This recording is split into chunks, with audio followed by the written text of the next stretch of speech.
I want to feel some kind of emotional resonance. And I also appreciate really good stagecraft. Like, I think, the cast can be like superstar, super talented, but if the lighting and the sound and the set don't complement that, then it's kind of like, what are we doing here? Welcome to Critical Darling, the show that celebrates all the hot takes and big feels lighting up Broadway. I'm your host, Andrew Cole, and today we are peeling back the layers to interrogate what's really there as we break down the play Bug. My guest host for this episode is someone whose journey has taken him from the stage to the global arena, going from feeding a murderous plant in high school to helping young people change their lives around the world. He's the director of program development at AFS Intercultural Programs, where he creates study abroad opportunities across more than 125 countries. He's raised and managed over $17 million in scholarship funding, expanding access to global education for thousands of students, particularly those from traditionally underrepresented communities. As a proud theater gay at heart, my guest grew up performing in New Jersey, most notably as Seymour in Little Shop of Horrors. His love of the arts eventually led him to Italy, where he taught English and theater in public schools and began his career in global education. Today, he lives in New York City as an avid traveler, Broadway enthusiast, animal lover, and devoted dad to two very spoiled rescue cats. Ladies, gentlemen, and darlings across the globe, please help me welcome to the pod my friend, Sean Reilly. I'm so happy to be here, and I'm so proud of you. Thanks, Sean. I'm so happy to have you here. I've been very much looking forward to this conversation for a number of reasons. Likewise. Not the least of which is that I get to spend more time with you, which I always love doing. And I'd like to start off with this question, just to sort of give our listeners and viewers insight into you and your personal preferences around theater viewing. When did your interest in theater or performing arts begin? I think as a young gay who very early on realized what I was interested in the world, I think it was in middle school. I grew up in the suburb of New York City and very quickly started realizing okay, there's a big world out there. In 2005, I want to say, the movie version of Rent came out, and it was at my local public library. And that was getting to see theater secretly in my home before my dad got home from work. I would rent the DVD, and then pop it in, and it just kind of went from there. And then I started doing in high school both my school's theater productions, and then my county in New Jersey also had a local youth performance group. And this was we were living in the shadow of Anne Hathaway coming out of that same group, so there was a lot to live up to, and we were a kind of hodgepodge group of kids, so a lot riding on our shoulders, but I was just having fun with it. Wait, I forget that Anne Hathaway is from Jersey, so she was essentially in some of the same performing arts groups that you frequented, and her shadow was looming large when you were beginning your theatrical career? Yeah, I mean, a lot of the kids who did it were yeah, I want to be a star when I grow up. And I'm I just like being on stage, and that's how I made friends that way.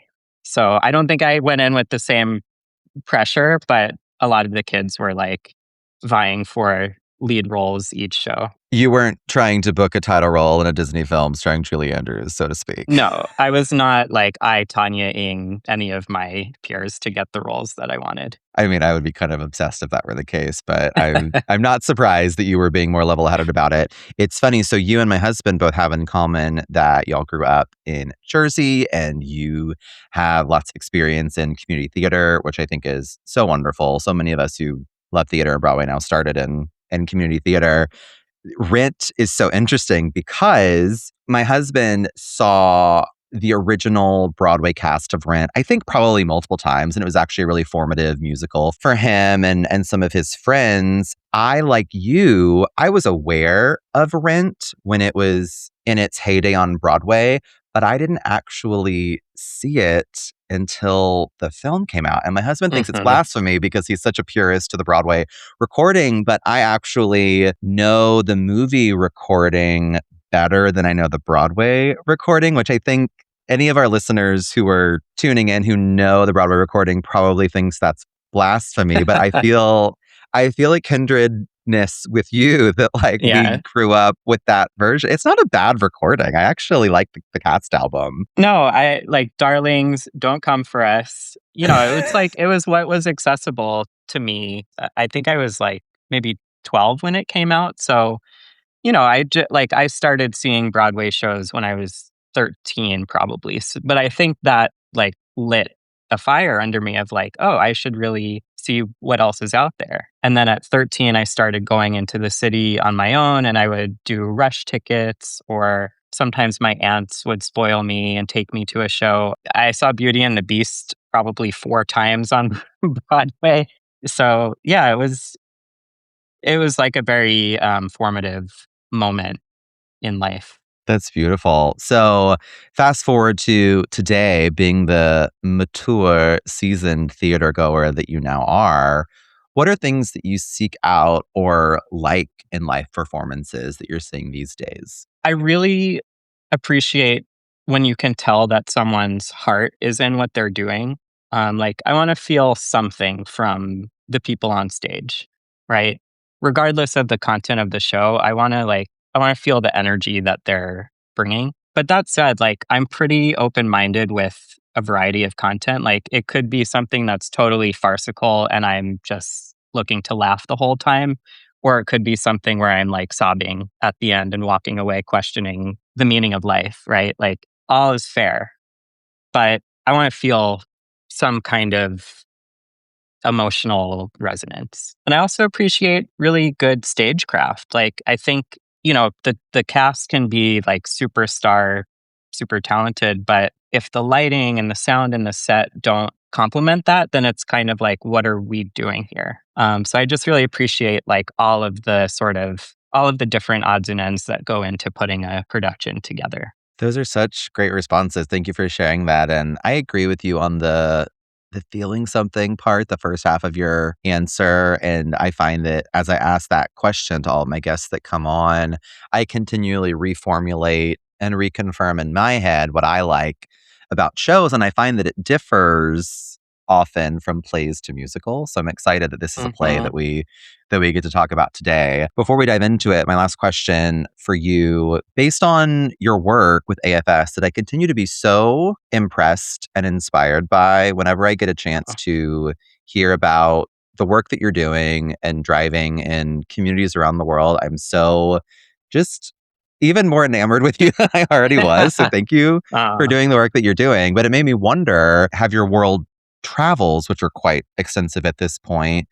shaped what you look for or appreciate in live performance? I feel like one of the beautiful things about theater is that like there are some really basic universal truths to a good performance. Like regardless of culture, regardless of language, there are elements that just, shine through. I just in Mexico recently saw a really campy performance completely in Spanish of like this 80s inspired sort of soap opera adjacent musical. I speak Spanish okay, but I definitely missed probably half the dialogue. But the show is so funny and so campy that it didn't matter what was actually being said on stage. It was like just appreciating this art on stage. And, I think that's true for any storytelling, any good piece of theater.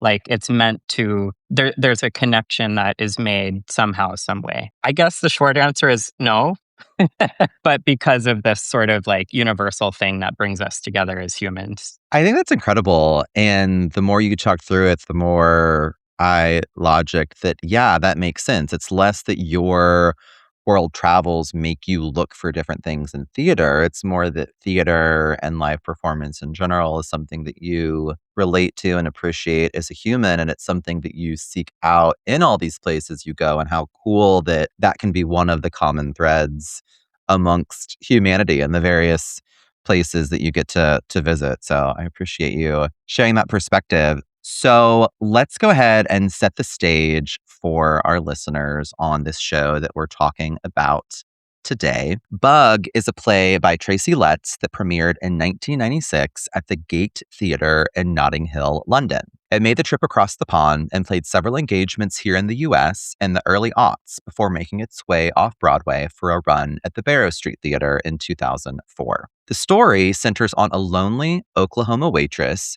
who forms an intense relationship with a drifter and Gulf War veteran as the two become increasingly consumed by paranoia and conspiracy beliefs. The play marked Letts' early breakthrough as a playwright and helped establish his reputation for visceral, psychologically driven storytelling. It was later adapted into a feature film in 2006. Also written by Letts. With this staging, Bug receives its first Broadway production as part of Manhattan Theatre Club's 25-26 season and a revival directed by David Cromer. It features scenic design by Takeshi Kata, costumes by Sarah Lowe, lighting by Heather Gilbert, and sound by Josh Schmidt. The cast is led by Carrie Coon as Agnes and Namir Smallwood as Peter.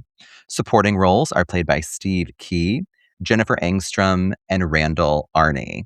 And one note before we dive into the conversation, this podcast from here on out is not a spoiler-free zone. We will be spoiling certain plot elements of Bug. So if you've never seen a production or read the play before and you want to be surprised by what happens, press pause, go buy tickets to this on Broadway for the remaining run, or go buy the play and read it and then come back and listen to it, because I think there's going to be several elements of our conversation that will be made more complete by talking about the plot end to end. So we always like to start our show with a section called Hot Takes, which is where we unpack what we thought about the performances, the writing, the direction, or any physical elements of the production, like design, sound, lighting, etc. And I always like to give my guests the first word. So, Sean Reilly, I'll give you the mic first. What were some of your hot takes on Bug? Yeah, my initial hot take, honestly, the show is insane. Like it is a journey, but there's a moment where there's, what came to mind was like distraction versus distraction. There's a moment where Carrie Coon and Namir Smallwood's characters are like, they get into this sexual entanglement, and they're totally nude on stage. You have to put your phones in a little pouch during the show. The show is insane, but the first thing I went back to reflecting on it was like, did we need that? I don't hate that we did, like, I don't hate that they did that, but I was just like, I don't know if I needed to see Carrie Coon in that light. Love her even more for it, but also like, why? I'm still a little perplexed by it. I'm thinking of Valerie Cherish as you're saying that, and the quote, "I don't need to see that."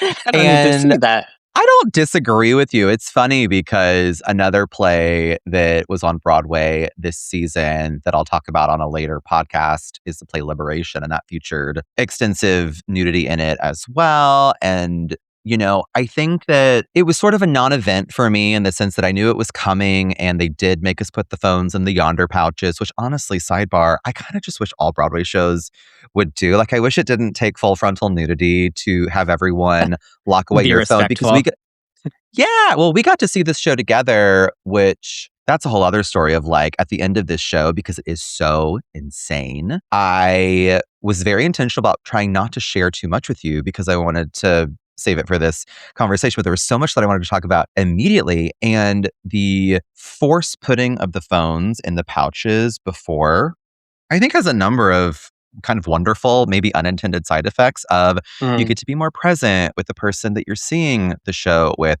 You get to consider the information in the playbill more. Obviously, of course, it's done to primarily prevent any unauthorized filming taking place, but it also has the effect of all the folks who inevitably forget to turn off notifications on their phone. Like, that's just not an issue. So I wish that were always the case. But back to the nudity, I was thinking and kind of wondering. First of all, I didn't know how old this play was. I knew it had been done before, but I thought it was more recent. So to learn that it was one of Tracy Letts' breakthroughs, that was really interesting to me.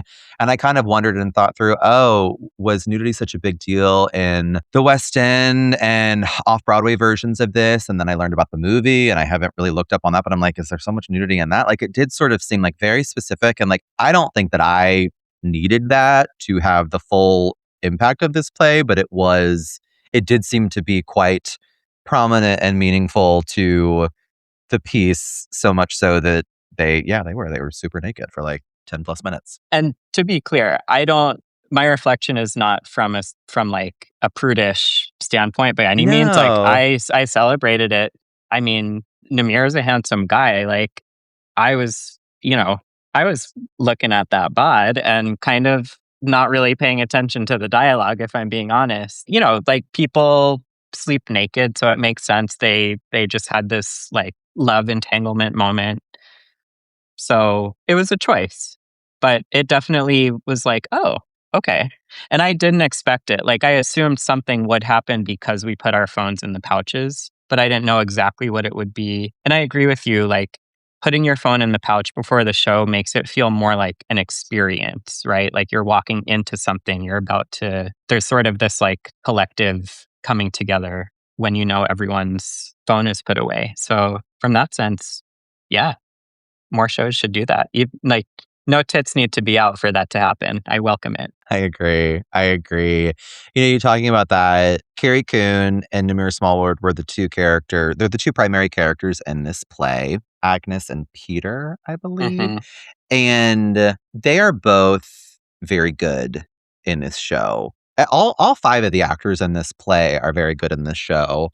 I like Carrie Coon in anything. I remember her back Amen. and Gone Girl. Remember, she was Hmm. Ben Affleck's sister in Gone Girl, which was somewhat of a quote unquote minor role in that film. But even in that relatively limited amount of screen time, she made an impression on me. And so when she started popping up in more New York theater, famously is Tracy Letts' real life partner, but has made such an incredible name for herself as just a dynamic stage actor.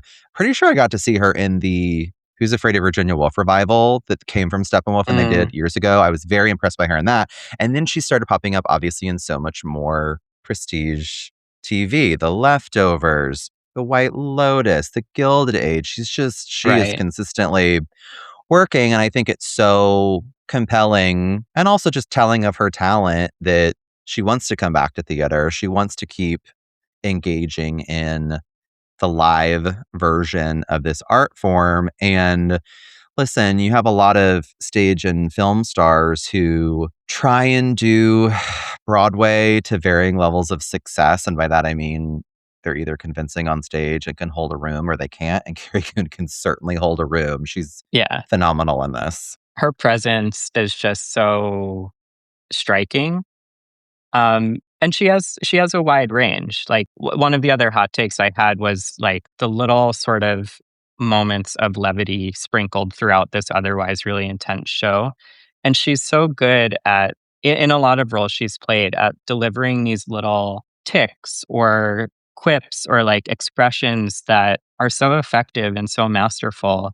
I'll watch her in anything, but it's just so fun to see like the range that she can achieve. I agree with you. And Namir was fantastic as well. I think for those of you who haven't seen or read this show, the Agnes character to me was more relatable in that she was kind of positioned as the every woman to which a lot of things in this story are happening. And Peter is the character who sort of is thrust into her life and she's meant to logic through or make sense of all the random stuff that he's coming at her with. And so Namir's character I found less accessible and relatable just because of how intense he was. But the way he approached it and the way he really committed to it and kind of ratcheted up his intensity throughout the show was very effective to me. It's just that his character, I wanted to keep his character more at an arm's distance than I did Mhm. Carrie's character of Agnes. And so I think that colored, inevitably how I was was feeling about the characters. One thing that I wanted to note, you talking about the nudity, which is primarily, if I recall correctly, in Act One, I thought the first act of this show was quite slow. It Mm. didn't quite start picking up and like really escalating until Act Two. And part of the plot is that Peter, there were a couple things about the plot that weren't, I had never read this before, and I was sort of trying to follow along as much as I could when I was watching the show. Peter has a number of instances of paranoia, and one of the ways that it presents itself is he thinks that there are bugs crawling on him and or potentially inserted in Like him embedded in his by skin, yeah. And so in the his end of Act bloodstream, in his bloodstream. Right. And so the end of Act One, it's presented that he's been saying all this stuff to Agnes the whole act, and she finally discovers one at the end of Act One. Or not one, I think she says, is it thousands or millions? It's like they put something under a microscope and it's inferred that she sees what he's seeing. And that sort of then tees up Act Two. And Act Two I really liked, and we'll talk about in a second. But Act One I thought was a little bit slow and kind of plotting a bit. And to me, I've sort of stuck the nudity away in that chapter of like, well, at least they had something to make it a little interesting, because otherwise that part was kind of slow. I don't know if you felt the same. No, you're so right. I was surprised when, at the end of Act One, when it was intermission, I was like, oh, already? Okay. Because, like, the passage of time in Act One is so unclear. There's like, you have so many questions by the time you get to intermission. You're still not sure, like, who you're rooting for necessarily. You don't know who you can trust yet. So I think in Act One, there's a lot of like kind of bringing all of these questions together that then are able to be dug into in Act Two. And you're right, the action really ticks up quite a bit in Act Two. But another thing you said, like where, where Agnes says, I think it's millions, she claims to see the bugs that Peter is talking about. But who knows if she actually does or if she's been convinced that she does at that point. And then it's blackout. So you're like, well, shoot, what am I supposed to think now? Yeah, they make you sit for all of intermission and think through, did she really see that? I think that starting with the blackout starting right before the intermission blackout, that's really where this play starts to take off. And it's an interesting pacing for a play that Act One really crawls into walking so that Act Two can run feverishly. And I don't mind that. I can't think of another play that's really done that as effectively as this one, but it did. I was sort of yawning a bit in parts of Act One. What I wasn't yawning at in Act Two was the set. And I think that Ugh, this conversation around hot takes, I don't know, Sean, like I am hard pressed to think of a play in recent memory where the set change got audible gasps in Act Two because of how well orchestrated it was. this could have gone awry very quickly, given that the entire show takes place in one motel room, which I didn't know going into Act One, right? So I was kind of wondering, like, will there or won't there be a set change at some point? But because of how beautiful the lighting is and like the sound, I found the sound to be really effective too. Not to mention the acting, like everything was just very effective. The set was very effective in having these little zones. You get this very intimate look into Agnes and Peter in the like bedroom area of the room. But then there's the bathroom area and there's like what's presumably the outside corridor outside the room, which are, I think, purposely mysterious and like unknown and kind of adds to this uneasy feeling as the story unfolds.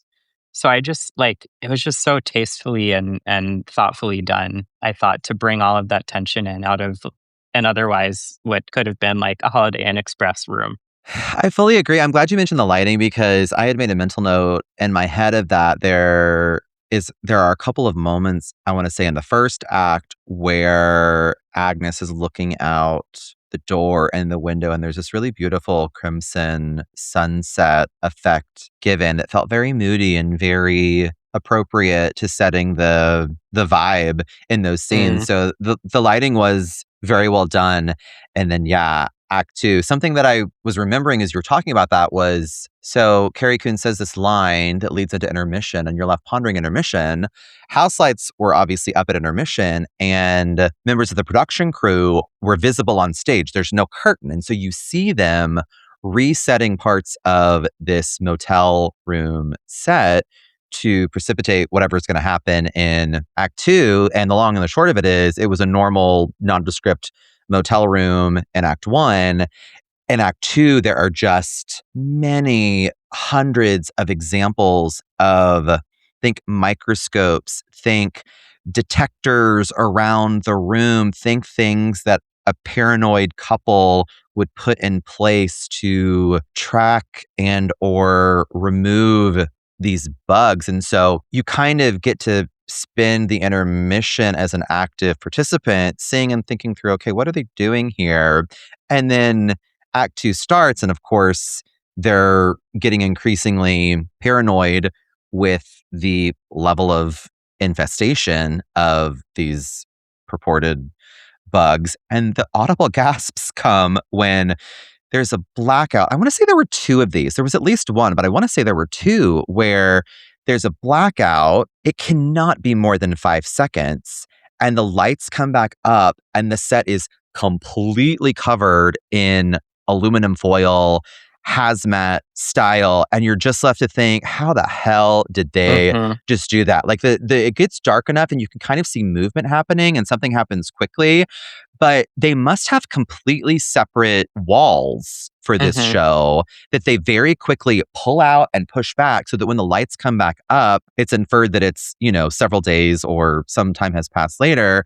And that's when the audience gasps and they're like, oh my gosh, not only are these characters so crazy that they did this to their motel room, you're also, as a theater goer, thinking, how in the world did they pull this off? It's such a cool effect. So true. Yeah, that I remember during the intermission, we were enjoying commenting on seeing the stagehands and this transition from Act One to Act Two.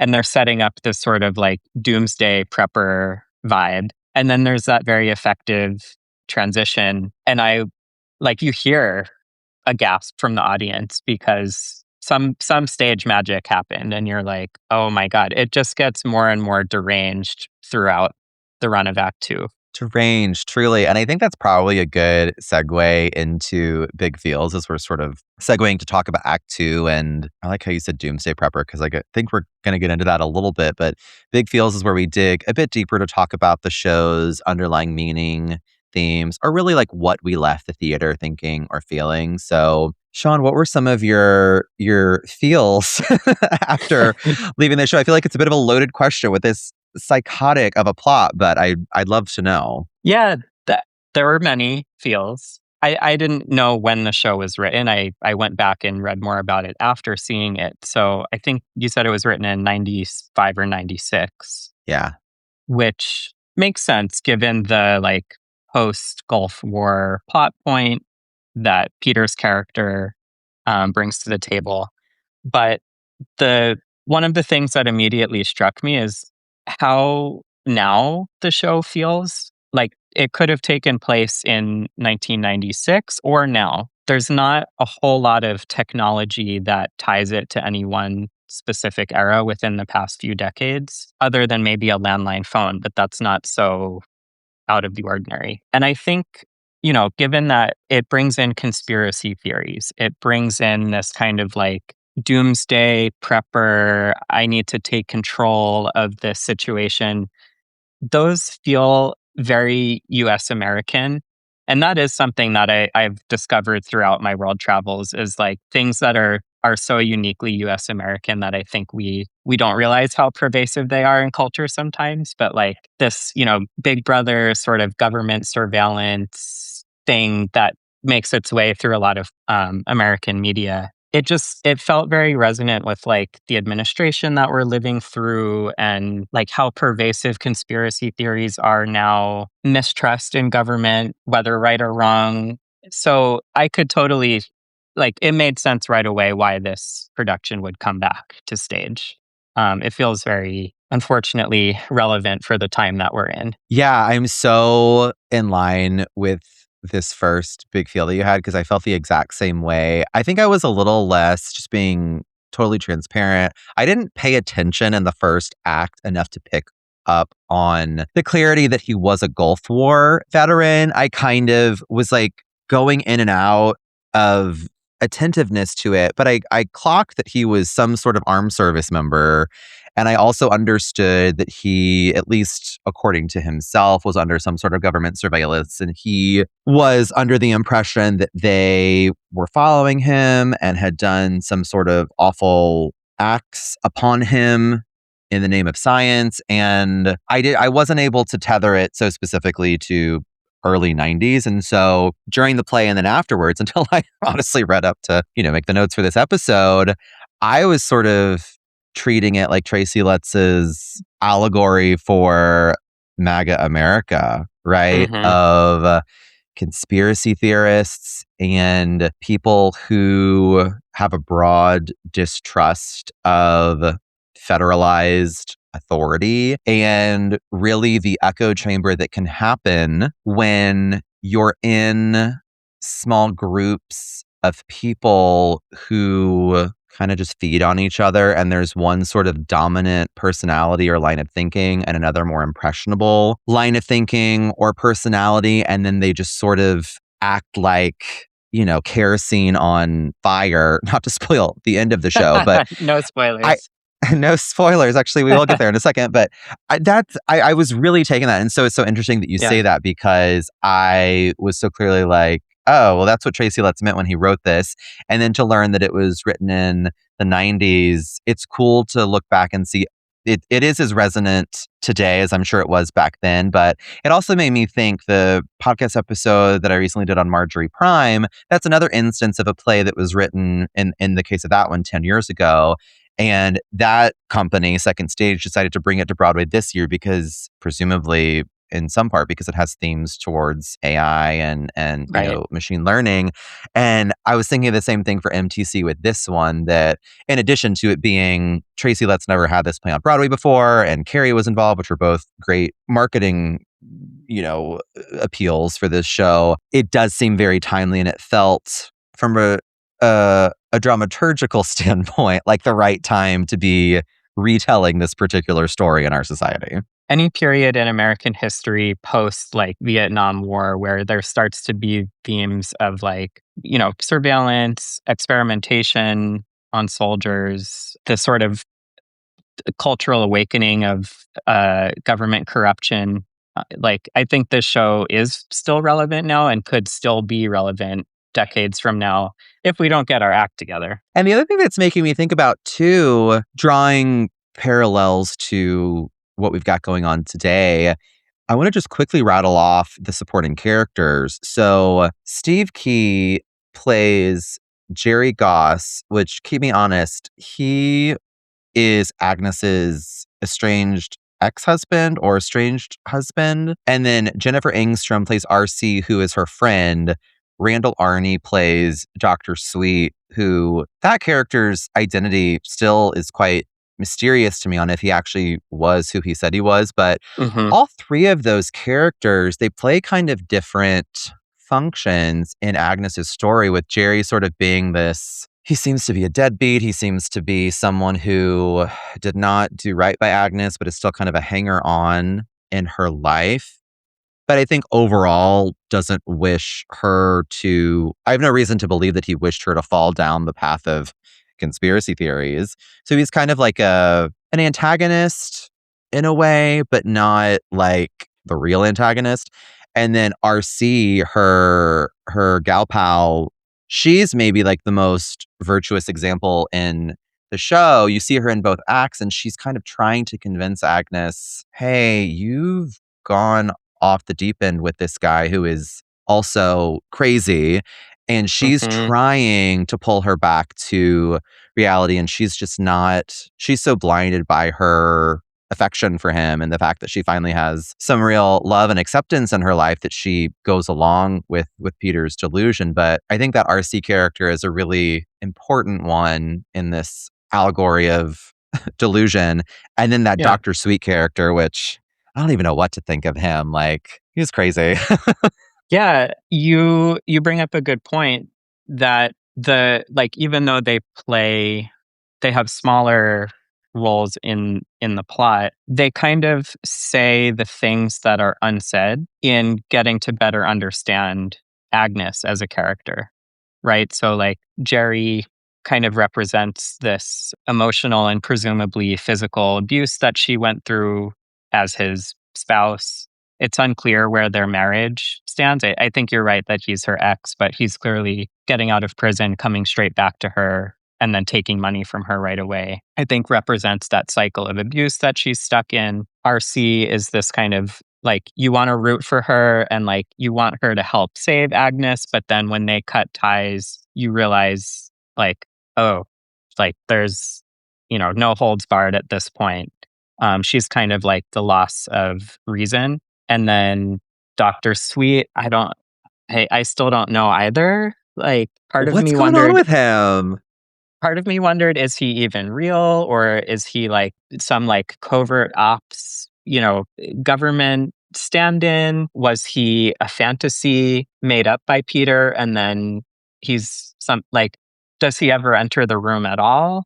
I don't know, because you don't exactly know what's actually happening in Agnes's world versus like what has Peter convinced her is the truth, right? I'm really glad that you brought up the possibility that he might not be real. I hadn't thought a lot about it until now, but I think I would need to go back and reread it to see. I don't think Dr. Sweet interacts with anyone but Agnes and Peter. And he comes in literally, I want to say like the last 10, maybe only 15 minutes of the play.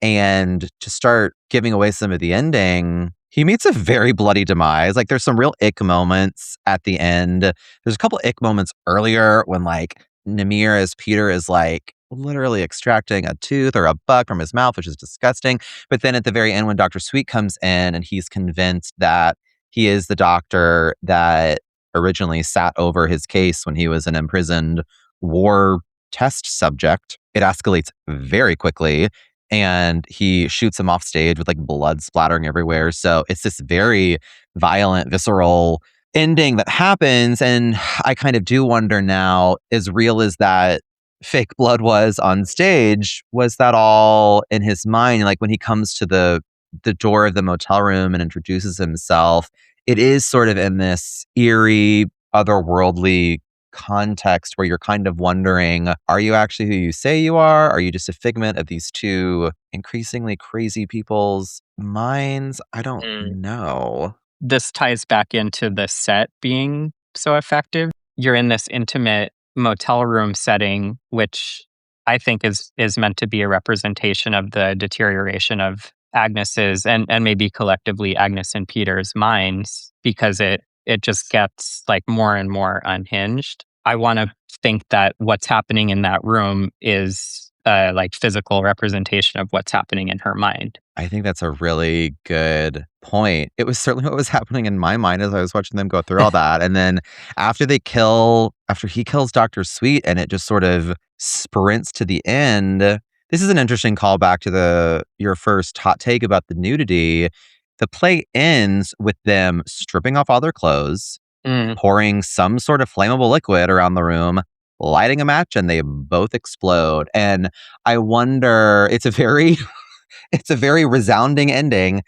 And had they not had the nudity in Act One, I think it would have been more, I don't want to say titillating, or it would have been more a topic of intrigue that they were getting naked in the last 30 seconds of the show. So the fact that they were already naked for like 10 minutes previously in the evening, and then they take off all their clothes to then douse themselves with flammable liquid and light themselves on fire. The nudity part there, I was like, oh yeah, we've seen that. That wasn't the point of it. The point was the great lengths to which they believed their own thoughts about what was happening and felt so strongly about ending those thoughts that they ended their own lives. It's really and what a moment to go out on, right? Like you leave the theater onto the streets of New York and like that's what you're left with. So what were you left thinking as you walked away? I was left thinking a lot about parallel moments to, the US now versus what was happening in presumably 1996 in the show. I was also thinking, what did we just watch? Like,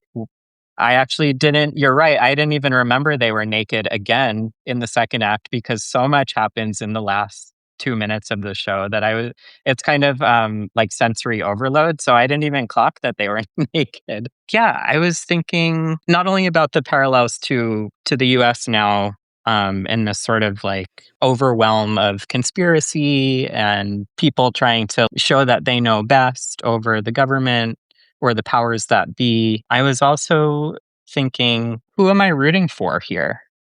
Because it's complicated. It's not like Agnes or Peter is a clear hero or villain. It's just not that simple of a story. There's not a simple takeaway message, right? So I was sort of pondering, what would I have wanted to happen once they already went that far off the deep end? Is it good that they finally ended their own cycles of trauma through this insane explosive event, or like would I have wanted something else for them? I don't know, and I still don't know, and maybe that's the point. I love that you brought up who was I rooting for because I hadn't thought about that at all. And as I sit with it now, I think what I guess I'm rooting for, which is still I say tentatively because I don't know. I think I'm rooting for reason. I think I'm rooting for verifiable, provable science, you know? And I think that it was interesting with the Peter character bringing in microscopes and a lot of Mhm. scientific talk. Like I felt he sort of glamored or dazzled Agnes with a lot of science speak in one of the scenes. So she couldn't really compete with it. She just had to sort of go along with it because he seemed to know more what he was talking about. I found myself just wanting there to be verifiable, objective based confirmation of if he really did have these bugs, So and if it true. really was that bad. And the text seems to support that there were people in that world who didn't see what he was seeing, but you spend most of the time with him and Agnes that you're sort of like, well, were they? That Mhm. yeah, it's a complicated show to sit with, and it's why I think a good conversation is apt for it because you don't know who you don't leave that show being like, oh, good. You know what I mean? It's like, oh wow, that's a Yeah, lot. warm and fuzzy. No, you're right. The one of the great ironies of the show is that Peter he has all of this lab equipment and this kind of like science-based mindset, but he's cuckoo. So it's just it like what do you do with that, you know? What do you do with that? You try and give it a rating, which is what we're going to try You and do right you light it up. now. Sean Reilly, you light it up as we transition to Should You See It, which is the part of the show where we both offer our final verdict and rating by sorting it into one of four distinct tiers. Those tiers are nah, which means the show doesn't land, catch it if you're curious, but your time and money might be better spent elsewhere. Meh, which means it was truly a mixed bag. The show has some nice moments, but not quite enough to stick the landing. Yas, which is a hearty yes. It delivers, it entertains, and it's well worth seeing even if it doesn't totally change your life. And then Hell Yeah, which is a full body standing ovation. Run, don't walk. This is why we love Broadway. And I always like to remind our listeners and my guest hosts that this rubric was built to foster conversation, not scorekeeping, and it reflects Critical Darling's mission to treat theater with both honesty and affection. So I will also give you the first word here, Mr. Riley. What rating would you give Bug? I'm gonna give it a yes. And I think your descriptor of yes is perfect for this show. Like it entertains. I think it is worth seeing. The just from like a theatrical art perspective, there's a lot of goodness in there, a lot of really fine stagecraft going on. You know, I don't think it's gonna change anyone's life, but it doesn't need to, and I don't think it's trying to. It gets you thinking, and for us at least, it gave us a lot to reflect on and react to, and come back to. So I think that alone is worth seeing. I fully agree with you. I'm a yas for this show as well, for all of the reasons you just said. And I'll add on to it. I think Namir and Carrie's performances are both really excellent. I think they both do Mhm. really great work in the show, and it's worth seeing just for them. I think as a constructed play by Tracy Letts, it's a really cool one to look at and consider. Also, very cool to understand that it was earlier in his playwriting career, and it was already very well formed and such an interesting structure and approach for a play. I think it's Hmm. worth that. But I just keep going back to the production design. Like it almost veers into hell yeah territory for me with that set Mm. design and the way that they accomplish this. But I think on balance, especially given that I struggled a bit with Act One, it nets out to a yes for me. But it's quite the ride, this show. Indeed. Indeed, it is. All right. Well, Sean, if our listeners want to learn more about you or connect with you, where could you direct them? If any darlings, and I hope you're taking full advantage of calling your fan base darlings at this point. Oh, I So am. if any darlings out there want to follow fun or potentially the occasional thoughty adventure, you can check me out on Instagram at Stuff from Sean. That's with 3 Fs. If you are interested in learning more about the programs that I run, want to learn more about AFS, donate to us, help kids in need who are interested in learning more about the world. You can check out afs.org/global STEM. I love that. Those are both two initiatives I can so get behind, furthering education for young people around the globe and promoting your thoughty Speedo pics. Those both make me quite happy. Sean, thank you so much for being here and for being the best theater date. We'll see you at the next one. Thank you so much. All right, my lovely darlings, thank you so much for listening to this episode of Critical Darling. This show is produced by me, Andrew Cole. Artwork is by Eric Emsch. Editing is by JH Productions, and music is by Stantown. Thanks to my guest host today, Mr. Sean Reilly, and a very big thanks to you, yes, you, I'm talking to you, for listening or watching. If you're enjoying Critical Darling, please do me a favor. Why don't you go follow this account on Instagram? We're at Critical Darling Pod, and you can go even share one of our stories, trying to push out that fresh and engaging content to spread the word. That'll help new friends find their way to this feed. Also, next week, please be sure to A, not know me, and B, meet me at a bakery across town so we can be what? C, two strangers carrying a cake across New York. See what I did there? See you then.